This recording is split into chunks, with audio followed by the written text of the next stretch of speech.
Welcome back, Nick Lenz's Comic Corner. Classic / non-classic. This is episode number 661 and Doubleshot number 565. I got an IDW and DC trade. First up, it's Teenage Mutant Ninja Turtles Universe, Volume 3, Karai's Path. Collecting issues 11-15. I believe this is the one that has the timeline for this one. Yeah, I think here it is. Here is the timeline. Here it is. This is the timeline for the entire Turtles franchise. Every last bit of it. Yep. It even shows that crossover they had with Batman. That is canon. That takes place toward the end of the Letterhead storyline, and it takes place just before Chasing Phantoms. Their one-shot crossover they did with Usagi Yojimbo takes place during Desperate Measures. The first 5 takes place during Chasing Phantoms. This one takes place I think it's right after the events of Vengeance Part 2. Yeah, because these particular set of issues, now the first couple issues in here are just a couple standalone issues written by, first one is done by Rich Dunick. Yeah, he's the one who does the first story, and Aaron Conley does the artwork. Yeah, this is mainly about it's just a weird story. It's not really essentially part of what's going on with Karai's Path, which I'll get to in a minute. Yeah, just a mutant animal type story. And that's really it. Now, starting issue 12 up until I think it's about 14. Yeah, 12 to 14.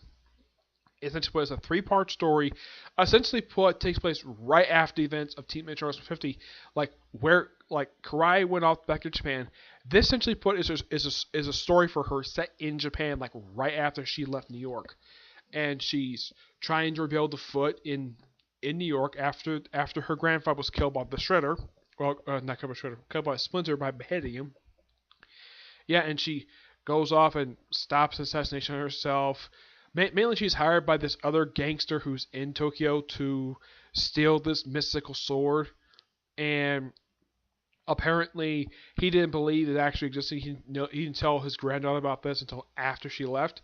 So the granddaughter, who actually had shot Karai at the start of the story, later warns her about the ambush, and she turned against him. And later on, she forms an alliance with her, basically this woman becomes Karai's subordinate. Yep. And these 3 are her sidekicks. Yep, the bird and the shark basically come with her from New York. I would say it's I think it might be a gopher, mutant gopher, I think it is. Yeah, he's actually somebody who was guarding the sword previously. After she defeated him, and of course took the sword, he says kill me. He's no, I'm taking you to my subordinate. So essentially she's got 4 bodyguards basically working for her, and she pretty much takes over Japan. She says, next, New York. Really great storyline. The last one here has really nothing to do with Karai's Path at all. It's called Prey, written by Sophie Campbell. Now, Karai's Path is done by Eric Burnham, the writer of the Ghostbusters comic books. And he's written pretty much all of them ever since Infestation came out. Yeah, the last story is about pretty much, it's kind of a loose tie-in to what goes on there with the previous story. It's simply put what happens next with the group, right after Karai basically establishes her power base in Japan. And it's a great little standalone story featuring 2 of the sidekicks. Really great set of issues. Highly recommended people fans of the franchise, especially fans of Karai, because I'm sure there's people out there for her. I give this one a 9.5 out of 10. It's really good. And that there is my IDW and my last library books for now. There'll be more coming this week.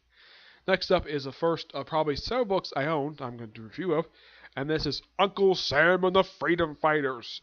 Written by Justin Gray and Jimmy Palmer, and artwork by Daniel Kuna. Yeah, I like Daniel Kuna's artwork. His artwork works great for espionage series. I kind of wish he would do a James Bond comic book.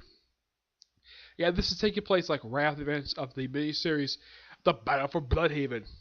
Yeah, where one of the most infamous things that happened in the series is having Hal Jordan beat the crap out of Major Force with a construct of a refrigerator. I'm not kidding. It's one of the most infamous moments of the entire series. Yeah, In the aftermath of that series, Uncle Sam recruited Firebrand, who made his debut in that series, to form a new version of Freedom Fighters.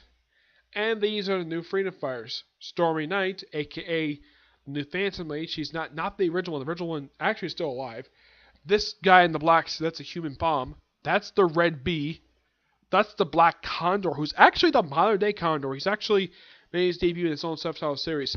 This is the second Ray. This is Ray Turo, who also recently appeared on that, at least during the Arrowverse crossover last year, Crisis on Earth X.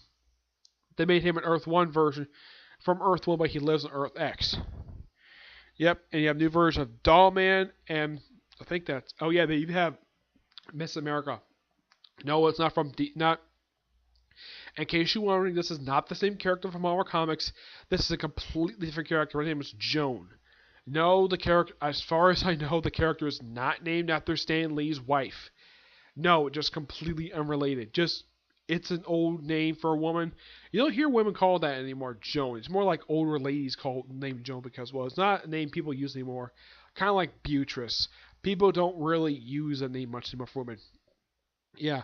So Uncle Sam puts together the Freedom Fighters to take on the Force of Shade, which are run by Father Time. Now, it's not revealed until New 52, where Father Time is actually an alien. Yes, he is an alien. I'm not kidding about this. And one of the most awesomest things that happened in this book. Now, slowly revealed during the series. Now, Stormy Knight's father, who was running for president, about partway through the series, he gets killed by a duplicate robot from space, and he becomes president. So, probably one of the most awesomest things happens in this series because of how much Uncle Sam believes in America. He does this. He has the ability to go giant size. Yeah, two of his abilities, his two abilities are he can go giant size and he can fly. I'm not kidding. He can actually fly. That's one thing you guys say about the Freedom Fighters. I say almost every single one of these people can fly except for Firebrand. And, of course, Miss America. I think that's it. Heck, he even saves reporters and the president, basically, the fake president anyways. He says that, anybody who's associated with the Freedom Fighters and associates are considered traitors to the country, so he orders these massive shade robots to kill them all. And Uncle Sam simply saves reporters, and he even does this really awesome thing when he's giant size, where he's even taller than the Washington Monument. It's an awesome moment from the series, where he says, yeah, it's actually fictitious, yeah. Yeah, him like claiming to be a traitor. Heck, they even threw in like a little reference to his World War I poster. Yeah, they even threw a reference to that, which I was so shocked they actually did that. Let me show that in here because it was one of the most interesting things they did for this series. Yeah. Well, they actually threw in his actual World War I poster.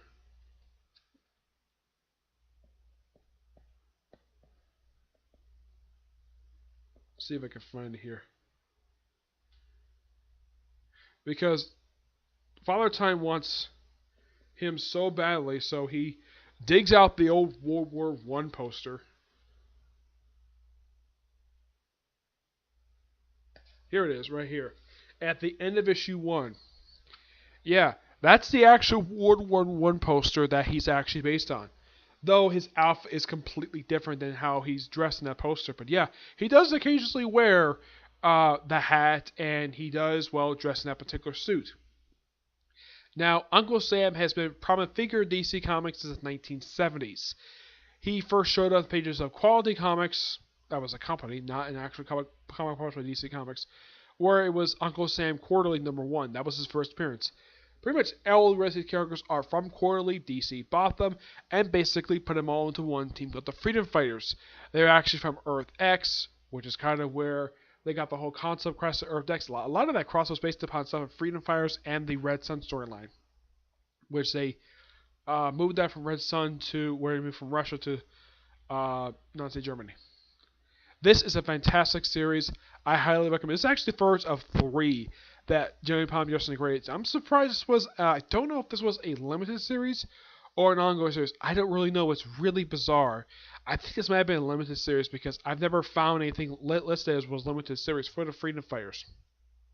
This was actually the first thing publication-wise for Freedom Fighters since the original Freedom Fighters series ended back in the 70s, after publishing 15 issues, which published over the course of a few years. Yeah, that was a period of time when comics publishing every couple months. I give this book a 9.5 out of 10. It is awesome.